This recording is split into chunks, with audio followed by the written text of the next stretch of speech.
Yeah. Urban Therapy with Sun Show, Sun 752. You know how it go.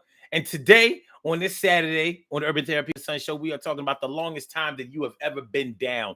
How long have you ever been down? Have you ever had a stretch of weeks, months, years, possibly even decades, when your confidence was low, where your money was low, where your self-esteem was low, where everything in your life just seemed to be best and at its highest mediocrity? These are the times when you really had to look deep down inside of yourself and try to find what was going on with you that either made you accept that you could not or would not do better, or that there were circumstances that you were a part of that were keeping you in a space that you probably didn't want to be in. That's what we're going to talk about today on the Urban Therapy with Sun Show. I'm over here hiccuping, halfway burping and belching and all that kind of stuff. But we here, y'all. We here. And I'm feeling like a real man should. And I hope y'all feel like real men and women should. You know, when we talk about being down is the opposite of being up. If we talk about being up, we are talking about the times when we are living the high life, the times when we are making the kind of money that we want to make. We are living the kind of life that we want to live. We are loving the way that we want to love, and we are being loved back the way that we want to feel loved. We are as popular as we want to be by the people that we want to be popular with. Things in our lives are very reinforcing, and we feel like we are on top of the world and nobody can touch us. Do do do do do do do do. Can't touch this. Do do do do do do do. Can't touch this. And I don't want to reduce this into a financial argument, but here's the thing about not being able to afford the things that you really want to buy. When you can't afford the things that you really want and you want things often, then you start to feel demoralized because you're going to see other people being able to buy the things that you want to buy. And then it's going to make you feel more powerless as time goes on, that you're not able to do the things even after you've worked hard that other people are able to do when they don't seem to be working as hard. And our perception is everything. So our perception may be that somebody isn't really working all that hard and all of that kind of stuff, but they did whatever they had to do in order to achieve the things that they have achieved and to live the kind of life that they want to live. So even though it's not always about the money, being able to afford the things that you want to buy and not having to struggle financially to be able to keep your lights on, to keep your water flowing, to make sure that there's heat in your house in the wintertime and cool air in the summertime. You know, the difference between all right, you know what? I'm going to eat chicken every day because I can't afford steak. Or if I buy steak, I'm going to have to buy the chuck steak and I'm going to have to tenderize this thing, maybe even boil it to be able to chew the shit in order to be able to enjoy it instead of being able to buy the top sirloin, you know, the ribeye or a better cut of meat that will be more enjoyable and probably even more nutritious if you want to make the argument that any type of meat can be nutritious. Well, when you want lobster and steak and you can't afford lobster and steak, so you have to eat Salisbury steak and some imitation lobster from the Chinese spot or something like that. You know, some old cheap shit. You know, I know when me and my boys was younger in our 40 drinking chicken wing eating days, I used to get these things called crab sticks. Crab sticks. They were imitation fried crab sticks that you would get from the delis. So give me a 40, and you know what? Let me get a fish sandwich and some crab sticks. You know, later on I found out like this shit ain't crab. To a drunk person or a person that's drinking, it actually looks like you're eating crab. That shit was imitation crab. I don't even let me look up what those imitation crab sticks were made of. Cause we was eating that shit. You know? Let me see. What are imitation crab sticks made out of? You know what? They're made of whitefish. I remember them saying that. Imitation crab is made with surimi, a paste made out of finely shredded or pulverized fish. After the fish is minced, it is heated and pressed into shapes that resemble meat from a crab leg. Imitation crab is made with surimi, a paste made out of finely shredded or pulverized fish. After the fish is minced, it is heated and pressed into shapes that resemble meat from a crab leg. The resulting imitation crab looks similar to the original crab in its coloring and texture. And I remember reading years ago that it was made of like some white fish or something like that. And a lot of times when you're eating imitation seafood, it's made of white fish. What the hell is whitefish? I'll bet you. I'll bet you that's some Chinese. Okay. Where is whitefish found? According to Encyclopedia Britannica, whitefish, any of several valuable silvery food fishes, generally found in cold northern lakes of Europe, Asia, and North America, often in deep water. Whitefish, any of several valuable silvery food fishes, family salmon salmonidae, salmonidae, or in some classifications, coragionidae, generally found in cold northern lakes of Europe, Asia, and North America, often in deep water. Yeah, let me see. Oh yeah, this. This fish is garbage. They say lake whitefish occur in Lake Superior and in many deep, cool water lakes in northern Minnesota. Oh God. Oh God. No, Minnesota fish. Anyway, so we, when you're young and you're drinking and you party and you having fun and whatever, you drinking cheap liquor, 40 ounces of malt liquor and Cisco and all that kind of stuff. You feel like you're doing okay because for the station that you're in at the time, everything is all right. It's not until you start as a drinker, you start wanting to drink the higher end of liquors and things like that. So once they started to come out with the premium vodkas and stuff like that, you either could afford it or you couldn't.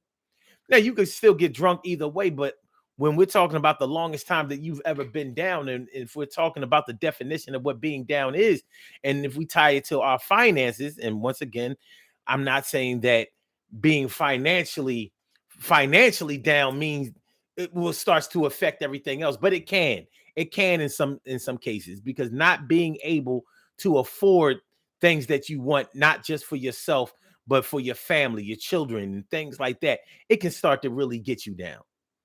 You know, it's hard being a parent. It is hard being a parent. And one of the hardest things about being a parent is the fear that can strike in your heart when you really have good children and you want to provide for them. You feel like they should be rewarded. Rewarded for being good kids, rewarded for doing well in school, rewarded for being helpful, rewarded for being respectful, rewarded for making your job as a parent easier. And you feel like, yo, they deserve a PlayStation 5. They deserve a trip to amusement parks. And with the best ice cream or snacks and things like that. They deserve it. And when you're unable to provide that for them, and even when they understand, because many of our children aren't greedy or spoiled or bratty. And so we're like, yo, I really want to be able to give this to you. You deserve it. And when you can't give it to them, it can make you feel terrible.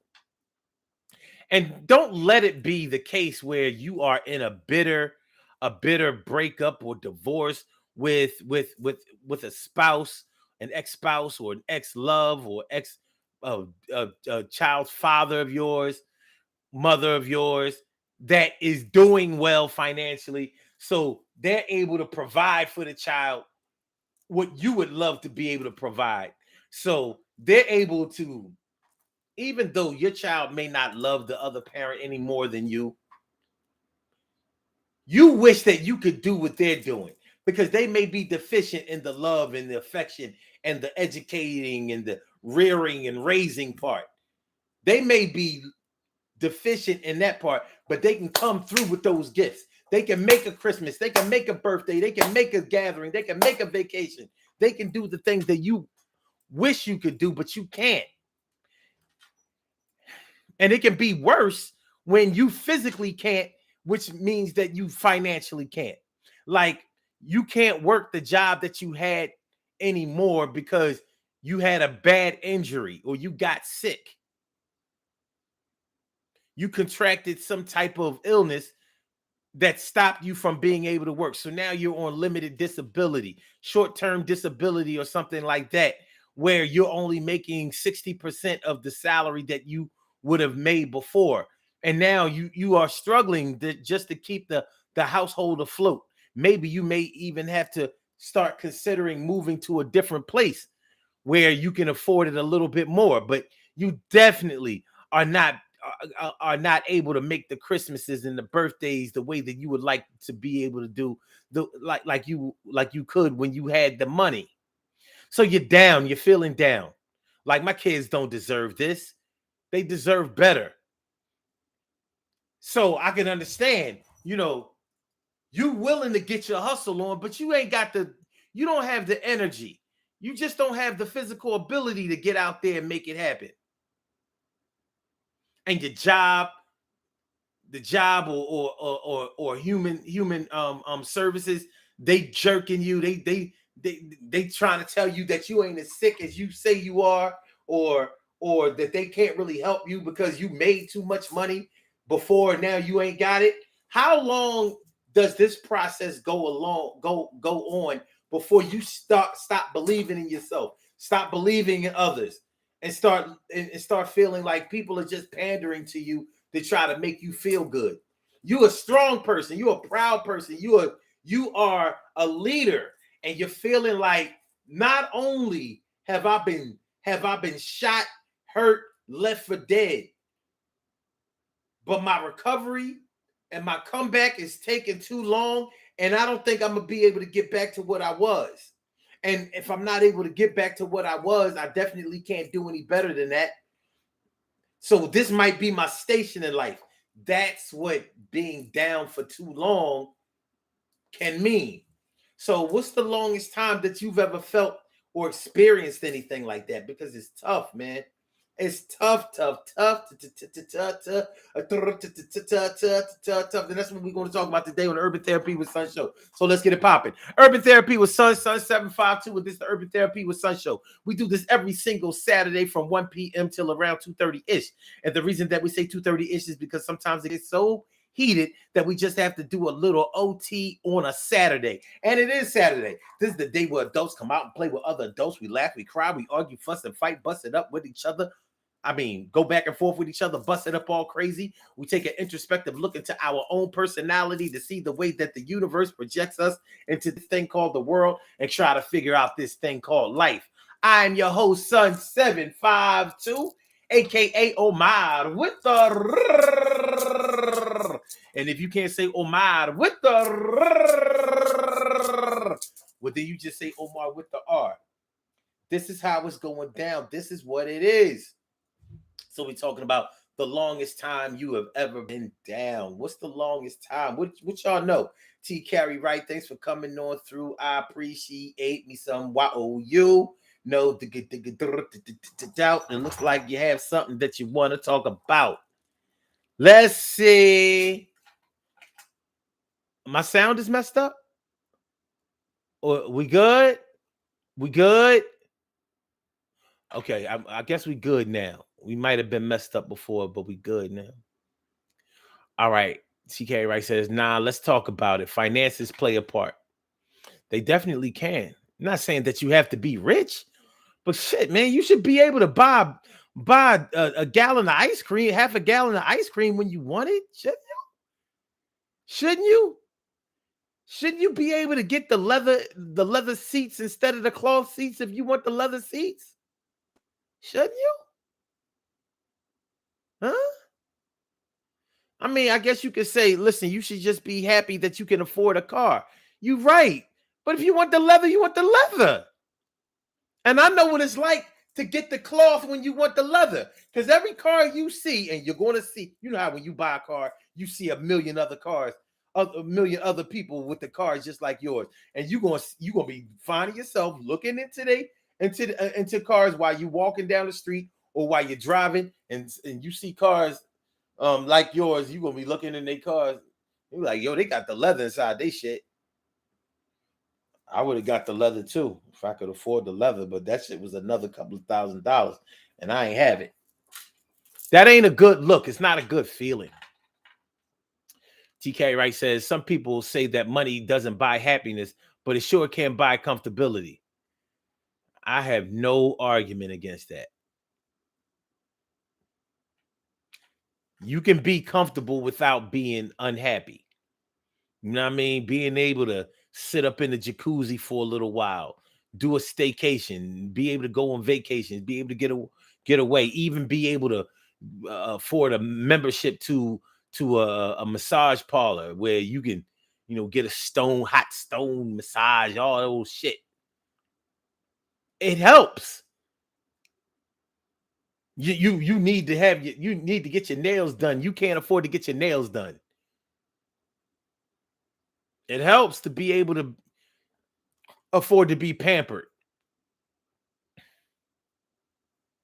I'm just saying. For girls. Stacy White, what's going on, Ma? Good to see you. TK Wright says, or the ending of a relationship that drastically changes your social and financial standing. Woo! We talking now. Y'all.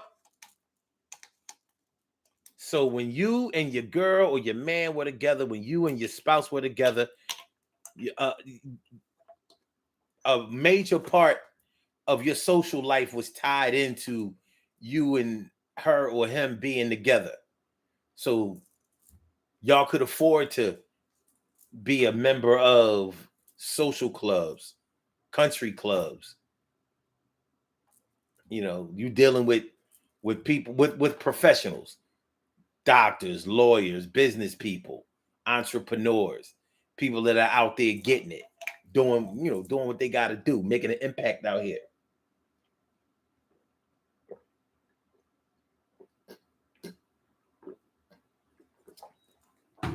Enjoying their lives and shit.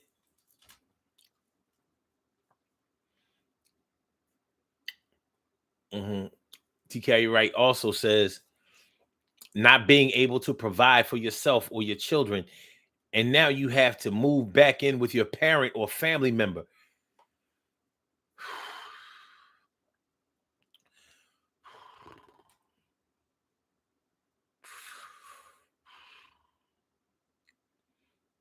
That can really make you feel down.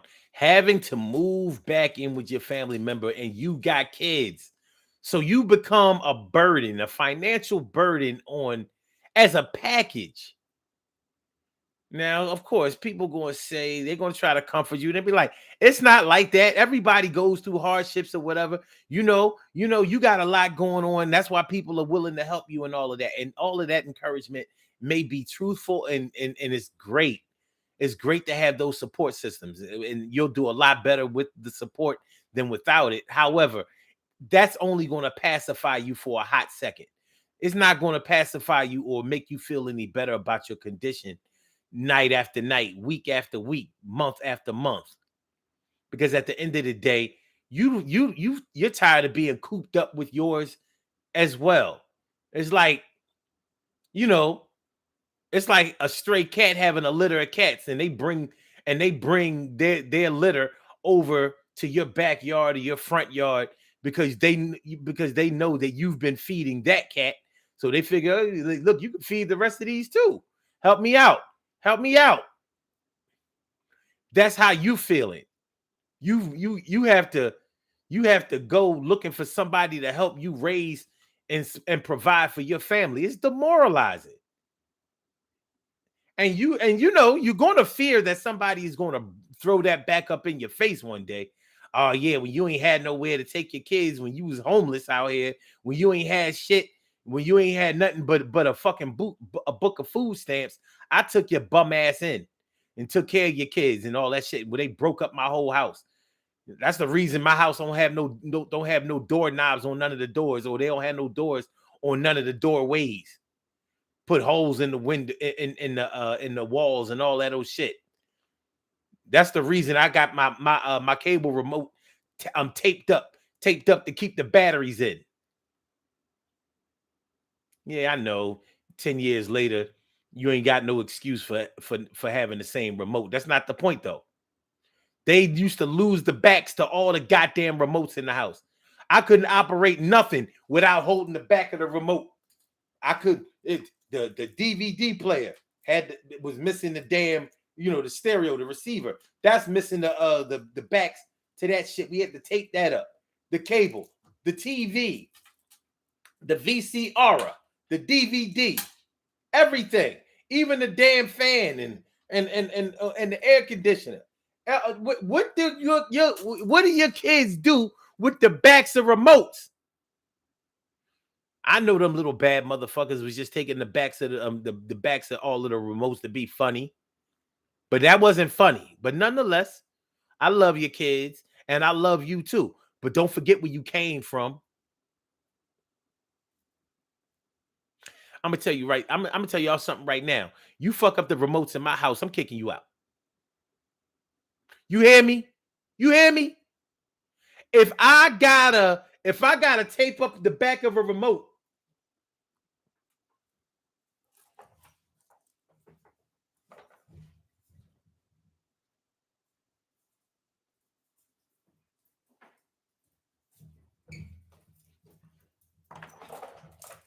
if I have to do this, if I'm missing this, and I have to use this to tape up, fuck it. Because y'all don't be giving me shit. Y'all always, I can't, I always gotta do a visual, a visual with y'all.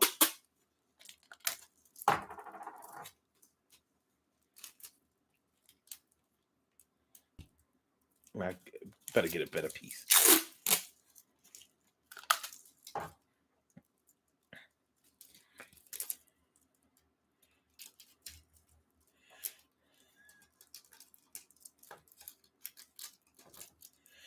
If I gotta do this, if I gotta tape up the back of my remote, that's a pretty good job too. If I gotta tape up the back of my remote because you goddamn kids, out, and I'm talking shit.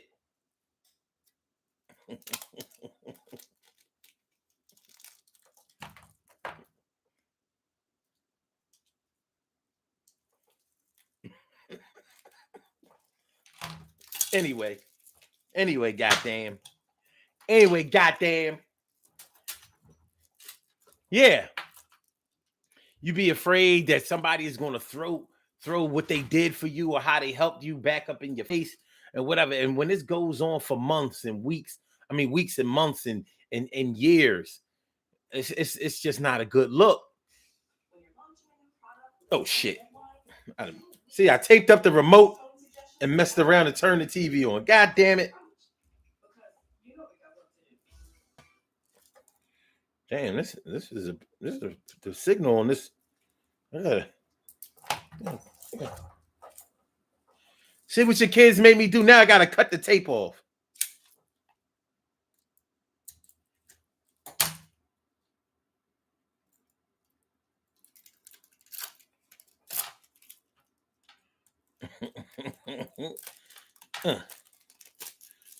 You're damn cheering. You're damn cheering. They messing up my they messing up my props. They messing up my visuals. You're damn cheering. I know what's up with your cheer.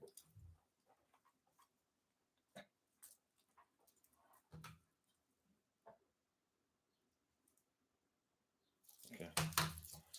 So yeah, it can really start to work negatively on your self-esteem and your confidence and your ability to believe that you're about to turn the corner or do better. And you may not feel like you've hit rock bottom. So you know how people would normally encourage you by saying there's only the only way up, there's only up from here. No, no, no, because you know that you can go lower. Make sure y'all hit that like button, y'all. Make sure that y'all share the show. Make sure that y'all subscribe to the channel if you haven't subscribed to the channel yet. This is the Urban Therapy with Sun Show. I'm your host, Sun752, and we are talking about the longest time you have ever been down. How long have you ever been down? Down financially, down emotionally, down mentally, down confidently, down just not feeling like yourself, missing the way that you used to be, believing in yourself, missing believing in yourself, missing knowing that you could do better and compete on a higher level with others, knowing that you could beat champions, you could dethrone kings and queens. All right. TK Wright says, my longest time was 10 years. That's a long time. Mine was damn near that long too. And yo, man, it be, and you know, there are pockets, there are different pockets of being down within that time. Because it doesn't necessarily mean that you were all the way down during that time or that you were declining that whole time. It could have had like peaks and valleys, ups and downs. But what you were down more than you were up, according to what you're used to and what you want and what you know you could do. That's the part that kills you. You know you can do better than this, but here you are. Okay. TK Wright says six of those I was down. 6 of those 10 years. Okay. Okay, my mic sounds good now. I know what it is in the beginning of the show. Even though I have the sound turned down, because it's coming through the electricity of the microphone. When I have Blog Talk on, it's still distorting, man. We in a bad space. We in a bad space, baby. No, that wouldn't have made sense because you know what? I didn't start this show until the Blog Talk portion was all the way done. So no, I don't have it. I don't have any explanation. I ain't got nothing. I ain't got nothing. Stacey White says, I am unsatisfied when all my needs are not. I am satisfied when all my needs are met. And you've experienced all your needs being met. That's pretty cool. And she says, hardships don't last for long. They don't? That's pretty positive. TK Wright says, 100 at throwing it back up in your face. It's a fear. It's a fear that you can have, and that shit is gonna nag at you. And you know, the fear that somebody is going to throw something back up in your face is what will make you refuse help. It will make you turn down somebody actually trying to help you. Like, oh no. Mm-mm.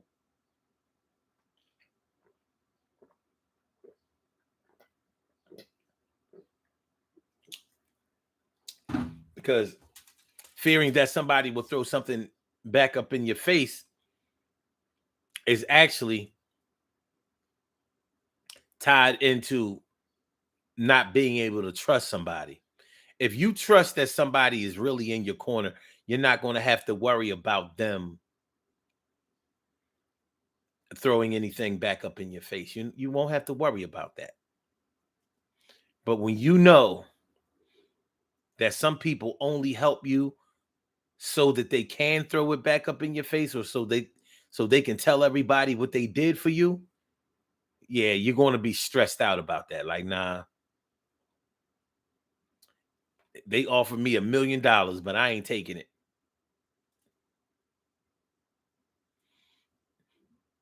Now, can you imagine feeling that way? Like you're going to turn down $1 million of free money because you know that money ain't really free. All money ain't good money. And I know that even if I turn this $1 million into $10 million and pay them back $2 million, they're going to harp on the fact that they gave me the 1 million. Terry Hawkins, my girl Terry Hawkins, holding it down for the D 24/7, 12 months out of year, 365. That's what I'm talking about. How you been? 52 weeks. Always holding it down for the D. Terry, what's going on, man?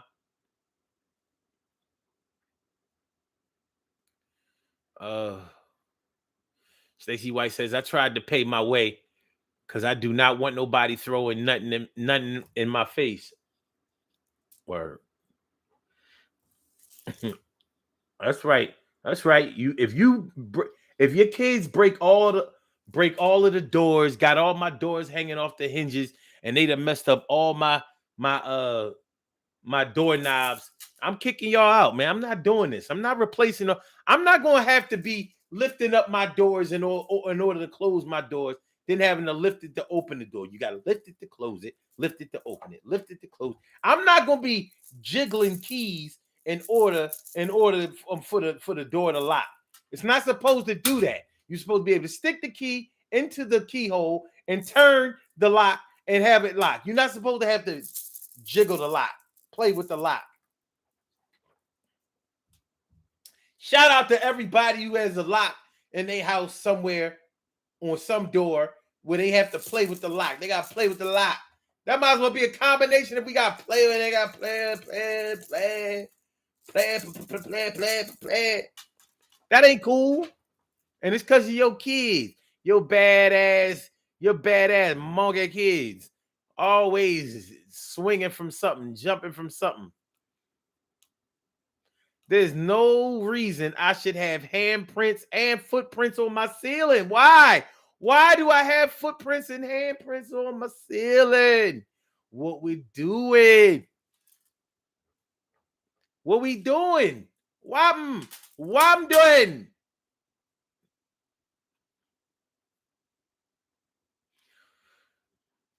TK Wright says, exactly, at peaks and valleys. TK Wright also says, hardships last long for some and short for others. It all depends on the people and their situation. That's right. Trouble don't last always, but it be here way longer than I invited it to. I ain't invite trouble to this party. And here he come in. Boom, boom, boom, boom, boom, boom, boom, boom. Spiking the punch and shit.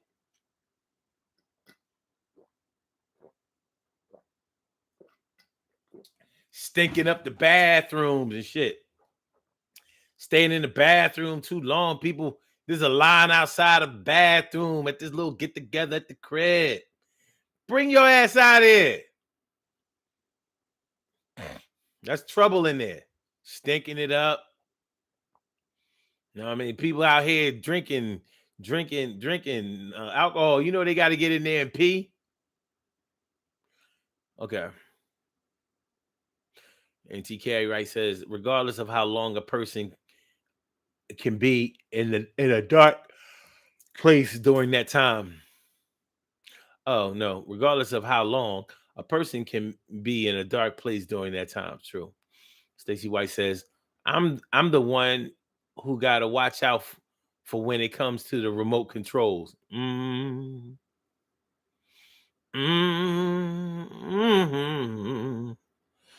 Backs on the remote control. Don't let nobody take the backs off your remote control. You shouldn't have to tape up your remote control. I don't care. You shouldn't have to tape up your remote control. Get your life back, baby. Get your life back. Once you get the backs on all your remote control, you're going to start living like, yo, just be proud of yourself once again. That's all I'm saying. Urban Therapy with Sun Show. The longest time you have ever been down. I was down from about 2009, like the end of 2009 until a good. And here's where the peaks and valleys things come in. I had an okay job between 2010 and 2012, but it was an okay job. It wasn't a great job.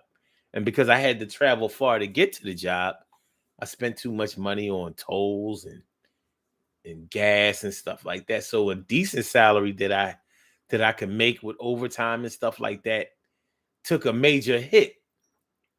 But I was doing okay. Not great, but okay. It definitely made me hungry for more. Then when I left that job and I took a job making less money, but I was closer. I was in the city. So it kind of balanced out to almost the same thing. It wasn't a good look, man. And when you really don't like what you do for a living, this is how you know you really don't like your job. There was plenty of overtime available at the job I was working at, and I took advantage of none of it. I ain't want no parts of that shit. Nope. I'll get there at 7 o'clock, and I'm leaving at 3:30. I can't do it. That overtime would have really been nice for me. I'm like, I'm not staying here another minute.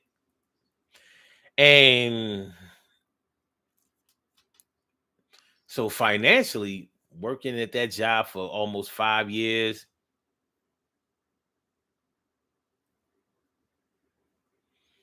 it just wasn't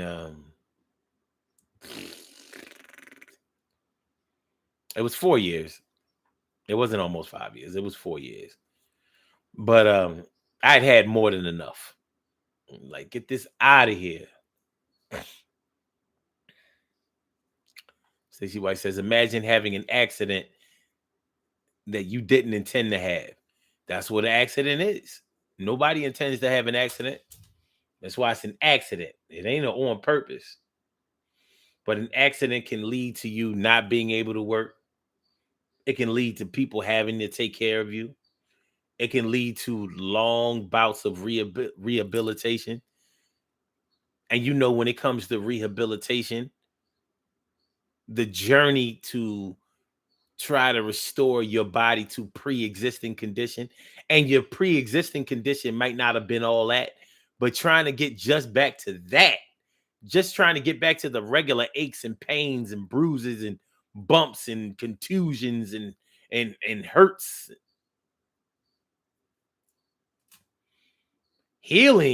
The healing process itself hurts. Anybody who has had a major injury, broken something or something like that, that the healing process itself actually hurts. You hurt bones, ligaments, tendons, muscles. As they try to repair themselves, it hurts. It hurts. Physically, it hurts. So it can give you the impression that you're not actually getting better. But you got to give it time and you got to be patient. And that can make you feel like you're even farther down than you were. You get to thinking, I'm not getting better. I'm getting worse. I'm in more pain than I was when I first got hurt. T. Carey Wright says, I never front like I've never been down because I refuse to stay down. I don't have it in me to be okay with staying down. 100. She also says, I hear that, Stacey. I was in a bad car accident in 2012. Didn't walk for 9 months. Woo-wee! 9 months of not being able to walk. I ain't gonna lie. I can't even imagine that. God forbid. Let's knock on wood.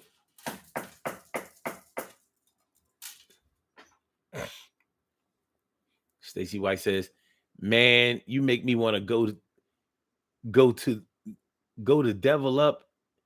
And I know that's in my life. You make me want to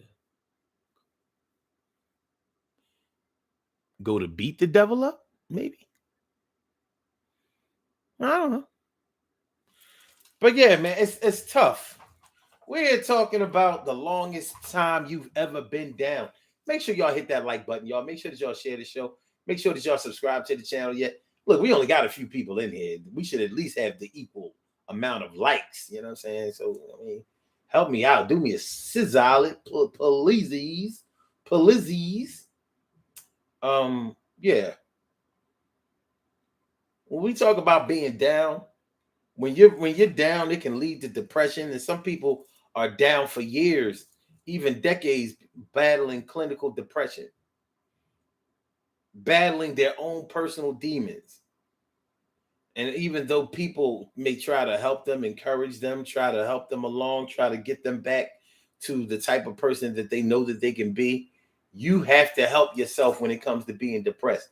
Nobody can get you out of your depression for you. You have to help yourself out of that. And it's hard to do that with a chemical imbalance looming over you. It's hard to do that when you don't feel like you have it in you to be whatever you were before. It's hard to do that when you're living in the past because the future doesn't seem like it holds anything decent for you. It's hard to do that when the person that you thought that you would spend the rest of your life with has decided to move on with somebody else or has passed on in life. They've died or something like that, or um like things like that can really take a blow to your ability to appreciate each day. So it's hard. It's hard dealing with that. So in being down, fighting depression on a regular basis is something that you're going to have to do. And the question is going to become, are you even up to the fight? Do you have what it takes to battle depression? There may come a time in your life where you have to be honest with yourself because you may not be able to battle depression. You might just be letting depression win. God forbid that you're letting depression win, because it doesn't win humbly. When depression wins over you, it stomps all over you. It kicks you while you're down.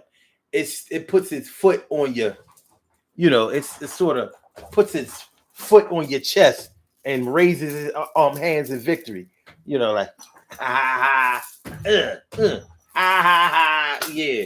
And you better not move. I'm gonna kick you in your damn head. Ha ha. I'm gonna stomp your nose until you never smell nothing again. Yeah, depression kicks you while you're down. It takes you down, puts you in a submission hold, maybe your choke hold, and then it demoralizes you and teases you about being down. Aha, that's right. You ain't shit, and that's why I took you down, and you'll never be able to beat me. Aha, punk motherfucker.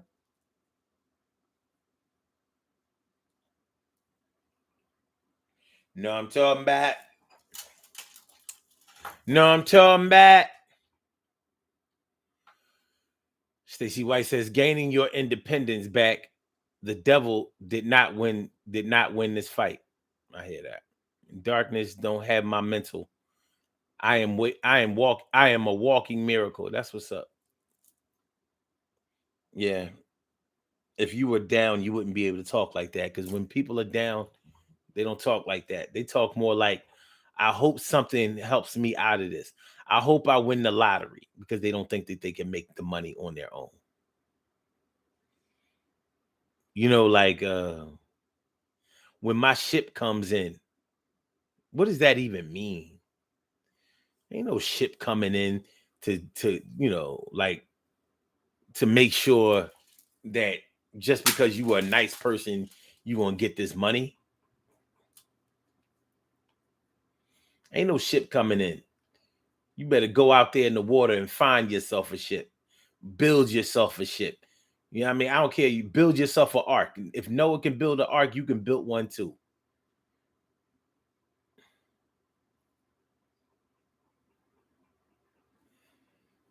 The longest time you have ever been down is tough. Been down. Shoot. And whatever the things in life that bring you joy, the things that you enjoy, when you're not able to afford the things that you enjoy, let's really look into this.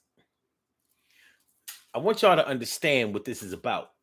Because, like I said, this is not about how much money you have, but there are certain things that you enjoy. Now, you have to take a strong look at what it means to enjoy something.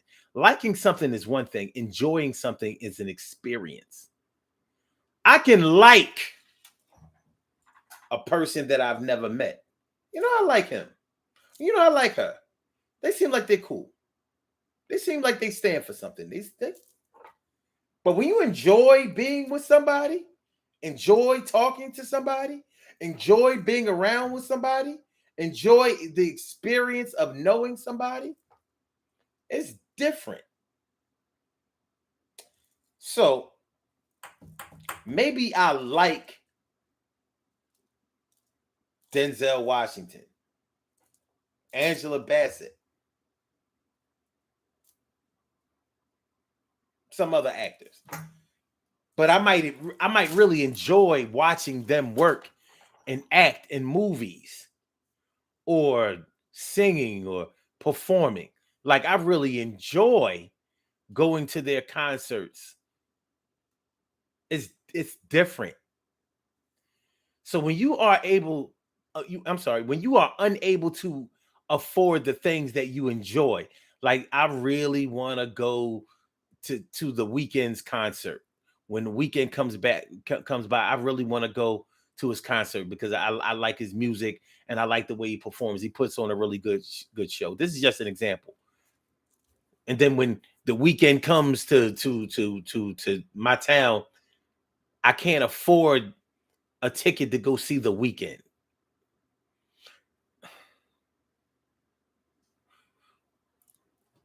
That sucks. That's why I don't understand how come Beyonce charges so much for her concerts.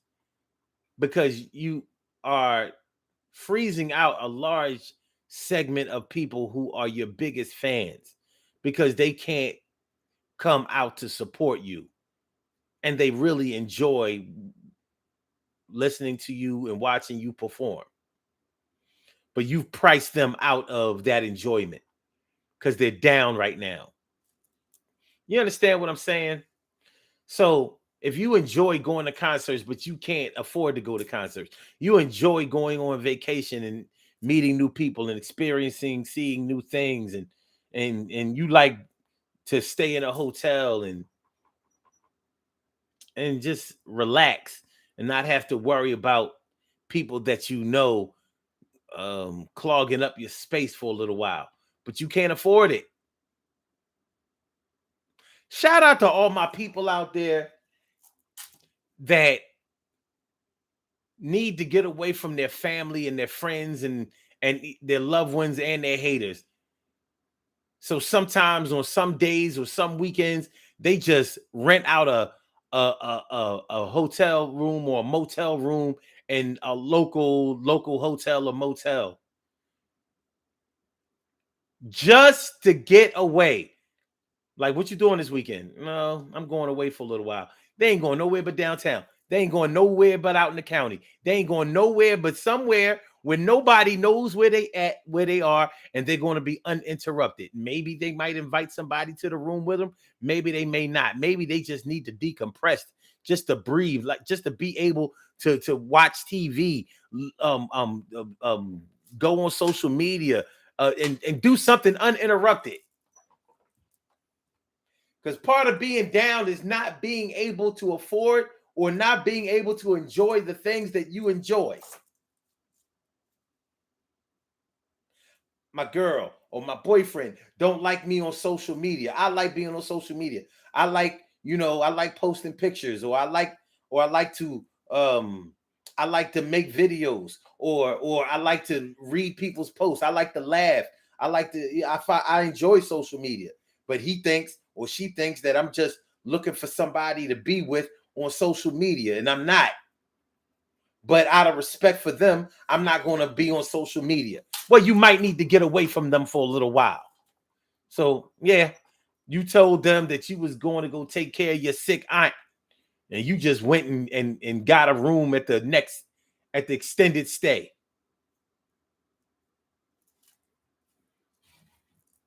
turn the location off on your iPhone so he or she don't know.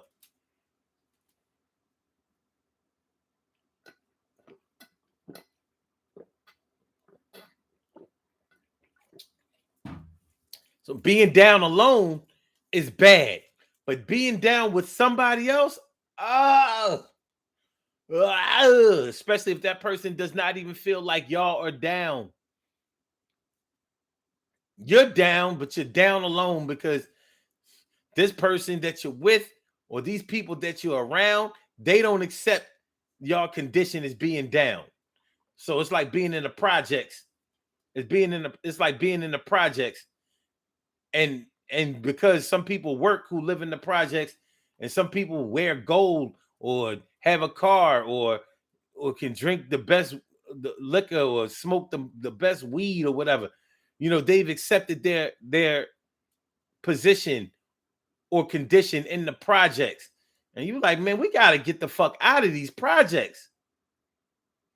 Well, how lonely is that? They good. Just like Mobb Deep said, my man Havoc. No matter how much loot I get, I'm staying in the projects forever. When beef come together, when beef come, we go together. What did he say? This is my favorite Mobb Deep song too.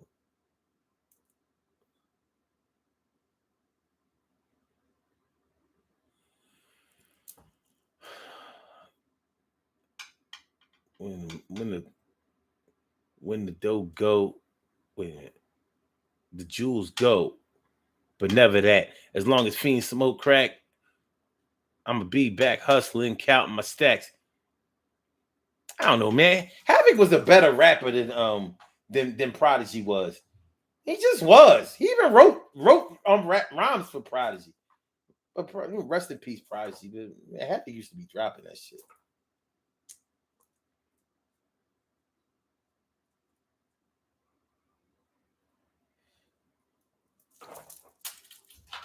Anyway, Stacey White says that sounds like something that I would do. Yeah, sometimes you might just need to get away from the people that you love, but they making you feel down. You down. You down alone and you down with them. You gotta fix it. You gotta do something for yourself sometimes. So when we talk about the longest time that you have ever been down, man, we can be talking about a dark place. At least it's dimly lit. It's dimly lit, baby. Yeah, man. It's not a good look. It's not a good look. And regardless of how long or short that your time down may be, it's going to feel like it went on for way too long. Too long. So, what can you do in order to brighten up the dark place that you've been in for too long? Friends and family who are supportive are a great help and a great resource for digging yourself out or climbing up out of that hole. Therapy, going to therapy and talking to somebody that cannot throw anything up in your face for can be a really, really great, great resource and a wonderful thing to do for yourself.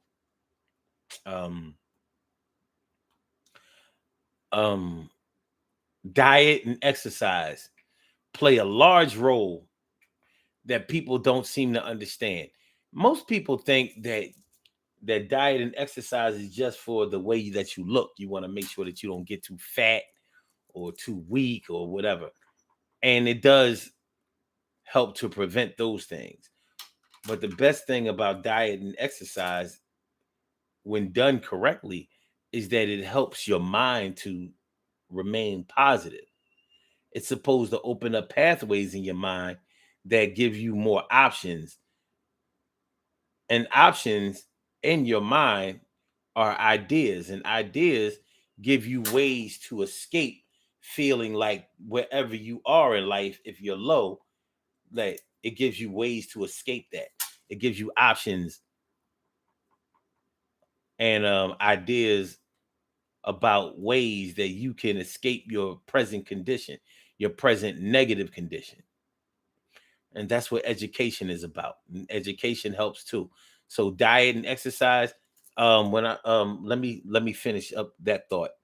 When it comes to diet and exercise, you want to think more in terms of nutrition, not just putting food in your belly that sticks to your bones. That's not hard to get. But we're talking about nutrition. Every organ in your body asks for a particular food source, which is a nutrition source, so it can help the rest of your body work in tandem with each other, so your body can be the ultimate biological specimen. So when you're hungry for a certain thing like sweets or salts or things like that, that's because one of your organs is deficient. One or more of your organs are deficient, and they're asking you to eat a certain food so that they can work properly. Unfortunately, we get those signals crossed, and so when we have a taste for for something sweet, our body may be asking for like fruits, um, you know, naturally sweetened things that have nutritional qualities to it. But we might go out and buy candy and cake and the negative, the negative tasty things that we feel like our body is craving and asking for. Well, cravings are your organs asking for something. That's the reason why you get hungry. You get hungry because your organs are deficient in something and they're asking you to eat something, whether it's salty or sweet or bitter or something. Unfortunately, we may choose the wrong foods to ingest because we don't understand how nutrition works.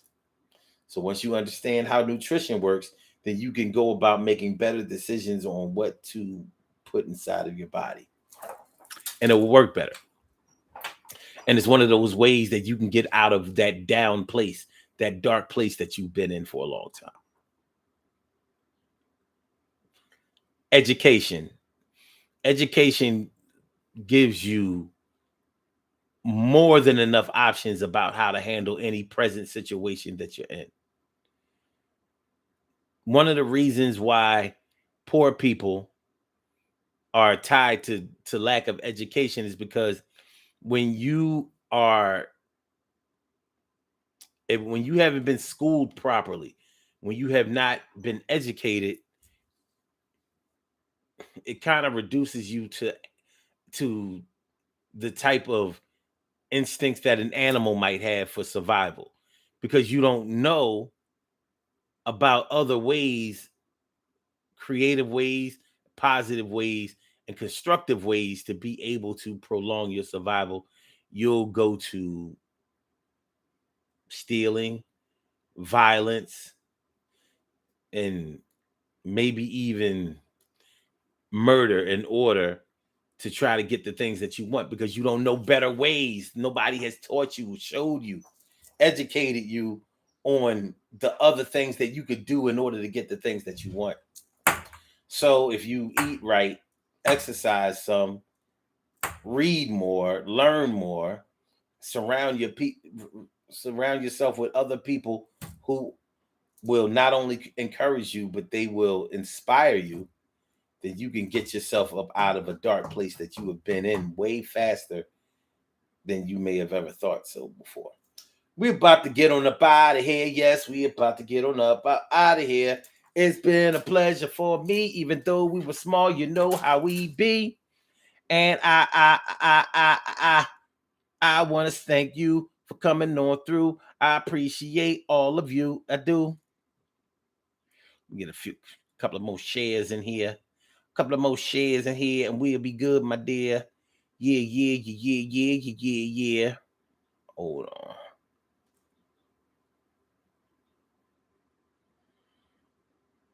Wait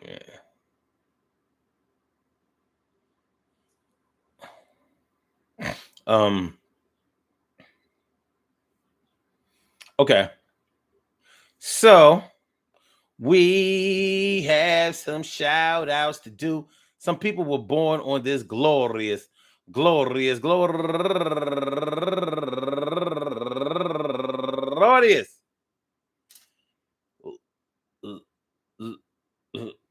April 29th, and they deserve to be acknowledged. So let's go about our business of acknowledging them and making them feel special because they are special, because they are special, because they are SPECIAL.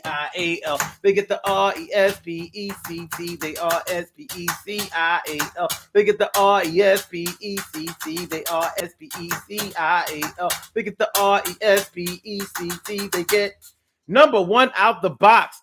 My baby brother, Hafi McIntyre. Hafi the dream. A happy birthday, my team. Happy birthday to you, baby bro. Appreciate you and all that you do. And I hope this one serves you mad well. And also Tanya Lee, happy birthday to you. And my man Ramasus Aman Ma'at Ra. Happy birthday to you. And Mickey Armstead turning 59 years old today. And also Jeffrey Hackett turning 64 years old today. And last but not least, Albert Geiger turning 55 years old today. You know what? It's Master P's birthday too. Happy birthday to you, Master P. I want to say, first of all, I hope that the day finds you all in good health, happiness, mind, body, soul, and spirit. I want to say that to all of y'all and anyone else who shares this birthday on this glorious April 29th, anywhere out there in the world. All of y'all go ahead and turn up. But don't turn up too loud. Just turn up loud enough so everybody can hear you. Rock out, rock on and do the damn, the rock out, rock on and do the damn, rock out, rock on and do the damn thing. You do your thing, y'all. Represent the queens and kings. You do your thing, y'all. Represent the queen and kings. Good things happen to those who wait. Great things happen to those who grind, and anything can happen to those who go for theirs. So go hard, go for yours, and remember, man, listen, it's hard being down. It's hard feeling like nobody wants to come around. It's hard feeling like you a circus clown and this ain't the circus and it's not going down the way that you had scoped everything to be, the way you dreamed it up, the way you thought you would see. And I want to tell y'all a little something. I want to encourage you, never discourage you, and never forsake nothing that you do. Me and you a crew. If you come through and listen to the show, then you know how we do. I don't want to see none of my peoples down. I want to see you up like a motherfucker when I'm around. And I don't want you to be faking none. I want y'all to be more than the two, but the one. And I'll see y'all tomorrow at 1. And just like we did today, you know what I'm saying? Son? Peace to all my day ones, my everydays, and my brand news. I love y'all to death, resuscitate y'all, and love y'all right back to life. Hope y'all enjoy listening to the show as much as I enjoy broadcasting it. Peace to all my day ones, my everydays, and my brand news. I love y'all to death, resuscitate y'all, and love y'all right back to life. Please make sure that y'all hit that like button on your way out. Share the show and subscribe to the channel if you haven't subscribed to the channel yet. So love is love, baby. And Blog Talk, we gonna get you out of here. Yeah.